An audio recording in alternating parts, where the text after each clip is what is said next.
नमस्कार दोस्तों, जय श्री कृष्णा। ज्येष्ठ मास निर्जला एकादशी व्रत की कथा लेकर आए हैं।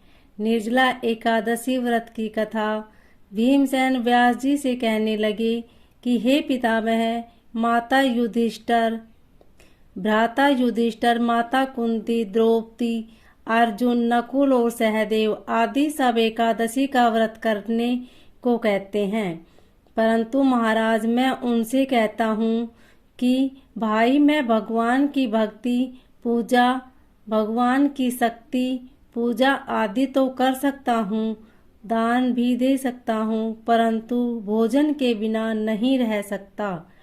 इस पर व्यास जी कहने लगे कि हे भीमसेन, यदि तुम नरक को बुरा और स्वर्ग को अच्छा समझते हो, प्रति माह दोनों एकादशियों को अन्न मत खाया करो।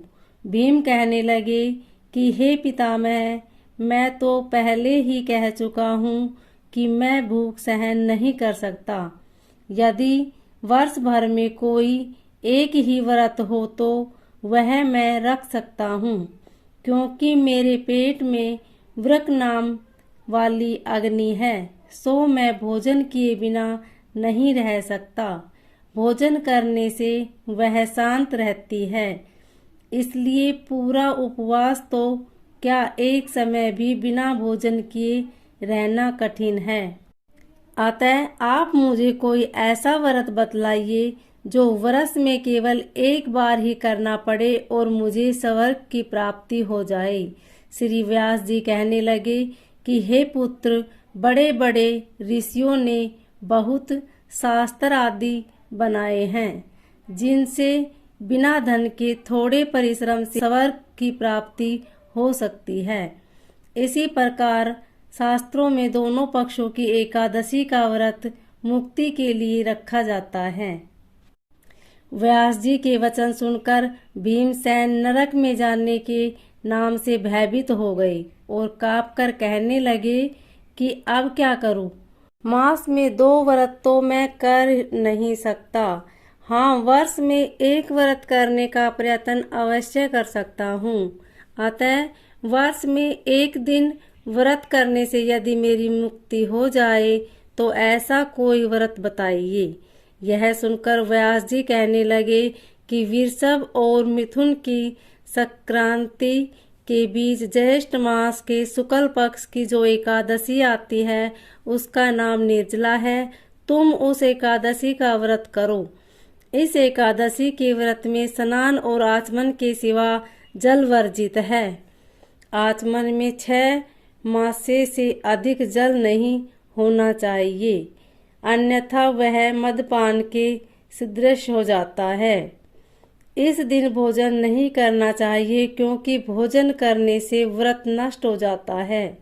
यदि एकादशी को सूर्योदय से लेकर सूर्योदय तक जल ग्रहण न करे तो उसे सारी एकादशियों के व्रत का फल प्राप्त होता है। द्वादशी को सूर्योदय से पहले उठकर स्नान आदि करके ब्राह्मणों का दान आदि देना चाहिए। इसके पश्चात भूखे और सत्पात्र ब्राह्मण को भोजन कराकर फिर आपको भोजन कर लेना चाहिए। इसका फल पूरे 1 वर्ष की संपूर्ण एकादशियों के बराबर होता है। व्यास जी कहने लगे कि हे भीमसेन, यह मुझको स्वयं भगवान ने बताया है। इस एकादशी का पुण्य समस्त तीर्थों और दोनों से अधिक है। केवल एक दिन मनुष्य निर्जल रहने से पापों से मुक्त हो जाता है।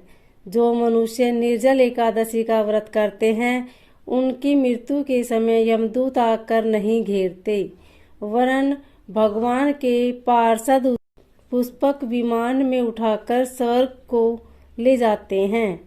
अतः संसार में सबसे श्रेष्ठ निर्जला एकादशी का व्रत है, इसलिए यत्न के साथ इस व्रत को करना चाहिए।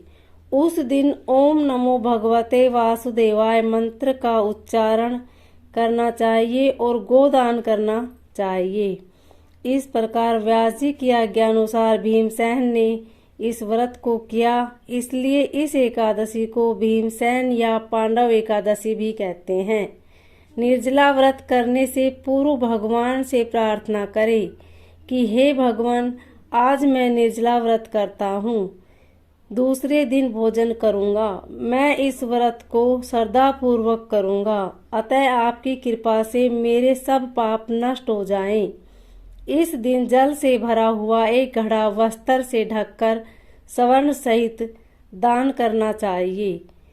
जो मनुष्य इस व्रत को करते हैं उनको करोड़ पल सोने के दान का फल मिलता है, और जो इस अधिक करते हैं उनका फल तो वर्णन ही नहीं किया जा सकता। इस एकादशी के व्रत से मनुष्य विष्णु लोक को प्राप्त होता है। जो मनुष्य इस दिन अन्न खाते हैं वे चांडाल के समान हैं, वे अंत में नरक में जाते हैं। जिसने निर्जला एकादशी का व्रत किया है वह चाहे ब्रह्म हत्यारा हो, मद्यपान करता हो, चोरी की हो या गुरु के साथ द्वेष किया हो, मगर इस व्रत के प्रभाव से स्वर्ग जाता है। हे कुंती पुत्र, जो पुरुष या स्त्री श्रद्धा पूर्वक इस व्रत को करते हैं उन्हें अगर लिखित कर्म करने चाहिए। प्रथम भगवान का पूजन, फिर गोदान, ब्राह्मणों को मिष्टान व दक्षिणा देनी चाहिए तथा जल से भरे कलश का दान अवश्य करना चाहिए। निर्जला के दिन अन्न, वस्त्र, उपहन, जूती आदि का दान भी करना चाहिए। जो मनुष्य भक्ति पूर्वक इस कथा को पढ़ते या सुनते हैं उन्हें निश्चय ही स्वर्ग की प्राप्ति होती है। ओम नमो भगवते वासुदेवाय।